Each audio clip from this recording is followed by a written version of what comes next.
Hello, good morning friends. Once again I welcome you to the discussion of metallography sample preparation. This is Sandeep Sharma from Magnum Opus International, and in this discussion we will take up the different steps of metallography sample preparation. Okay, so let us have a glance on the basic steps that we have. So first one is the sectioning or cutting of the sample. Second is coarse grinding and fine grinding of that cut sample. Second is mounting of those samples. Third one is coarse grinding and fine grinding. Fourth is polishing with electrical machines. Okay, so that includes both the dry polishing as well as the wet polishing. And the fifth one is etching. So these are the 5 steps. Once the sample etching is done, it is ready for observation under a microscope for the further analysis. So in this particular section, in this discussion, we'll take up the third step, that is the coarse grinding and the fine grinding of the sample. How that should be done, what are the major steps. So let us take, in view of the perfection that is required for an ideally prepared metallography sample, it is essential that each stage be carefully performed.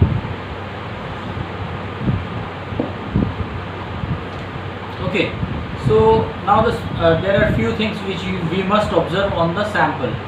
So the first one being, the sample must be free from scratches, all types of scratches, stains and other imperfection which tend to mark on the surface of that sample. That is number 1. Number 2 is retain non-metallic inclusions. It should retain, the sample must retain, because that is important to observe, non-metallic inclusion. Third is,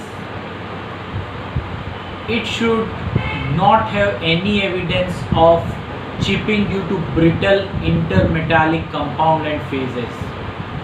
We have to avoid this. It should not have. Okay, the fourth one is, it should be free from all the traces of the disturbed metals.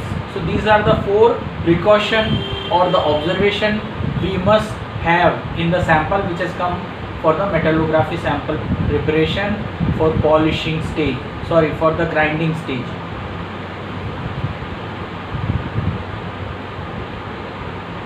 Now let us first take the coarse grinding. So the purpose of coarse grinding stage here is to generate the initial flat surface. We need to come up with the flatness in the sample. So that is the main objective of this, to make the sample flat. Now in the coarse grinding, the question comes is whether we can have the wet grinding or the dry grinding. So both can be done, right? So here either wet grinding or the dry grinding, both can be done, and normally it is done with a abrasive media with 80 grit size to 180, 80 to 180. Okay, so that is the 80 to 180 grit size, either silicon carbide coated abrasive papers, which is most commonly used abrasive material, right? Now how that should be done, these type of polishing. So again, I am here not to promote anybody's product here, okay? We are discussing about the general metallography. So here I want to say you can use any type of bench grinder, electrical grinders for this coarse stage grinding of the metallography samples.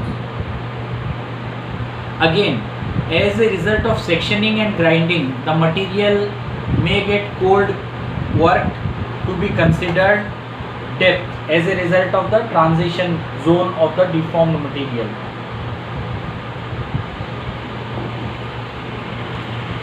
The final objective is to obtain a flat surface free from all previous tool marks, cold working due to the specimen cutting. So your purpose is to remove all those marks in the coarse grinding, right? So from that, then lastly from this, the sample must be washed. It has to be washed after the coarse grinding, right? Then comes the medium to the fine grinding. Now what comes in the medium to fine grinding?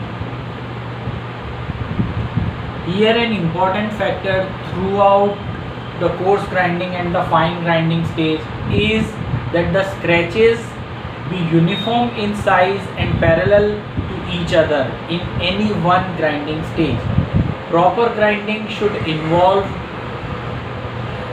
rotation of the sample by 90 degrees. You need to rotate by 90 degrees between stages. So while grinding, angle must be held constant during the grinding at any stage. You should not keep on rotating like this. It has to be at 90 degree, right?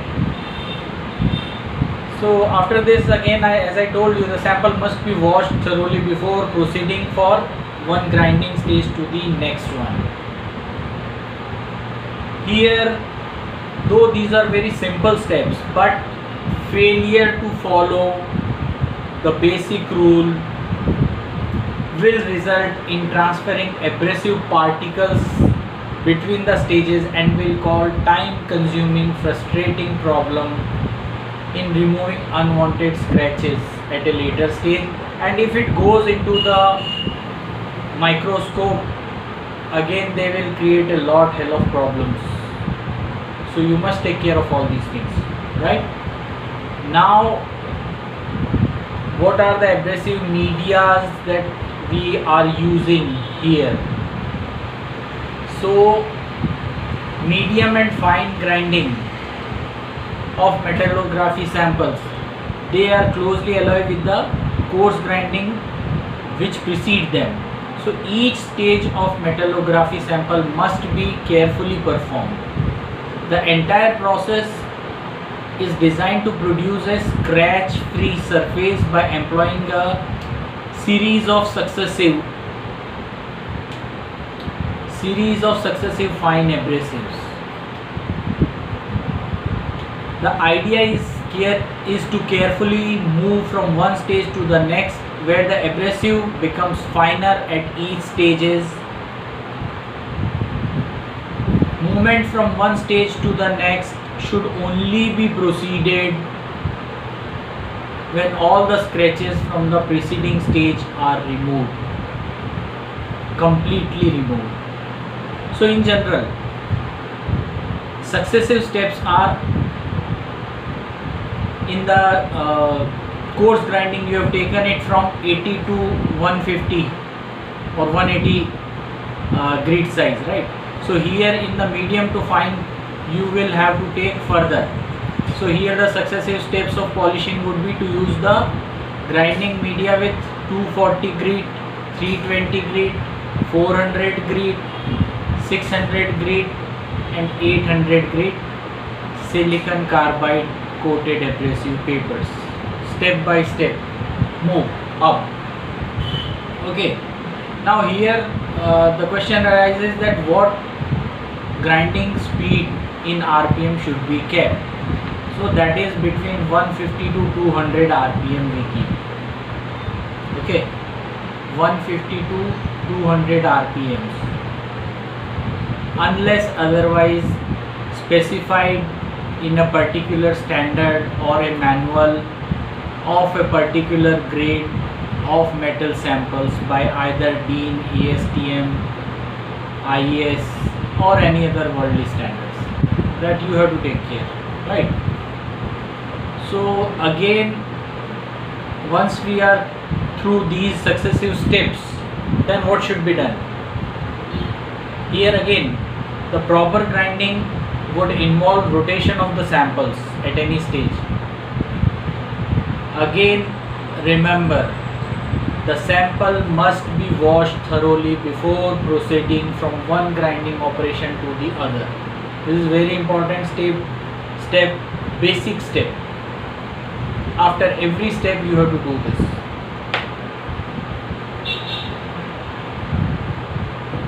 Now here the question arises is, are we supposed to have the wet grinding or the dry grinding? So we have both type of grinding in these medium and fine grinding section, right? So when should we have the wet grinding? Wet grinding is generally applied in medium and fine grinding to avoid possible side effects due to heating. Heating could be via tempering, by transforming, by aging, by incipient melting. So these are the different ways in which you can heat a sample, and in order to avoid the side effects of heating, we use the wet type grinding in this particular stage. Wet grinding should also provide a good water flushing action, that is to lose the particles and keep the edges sharp all the time, right? So these are the basic steps in the grinding section. I think this is quite simple and we should all follow it. If you have any queries for this, you can write down to me in the comment box. My email ID is also there. You can directly write to me. The email ID is Sandeep, SANDEEP, Sandeep @magnumopusinternational.com. Thank you and goodbye.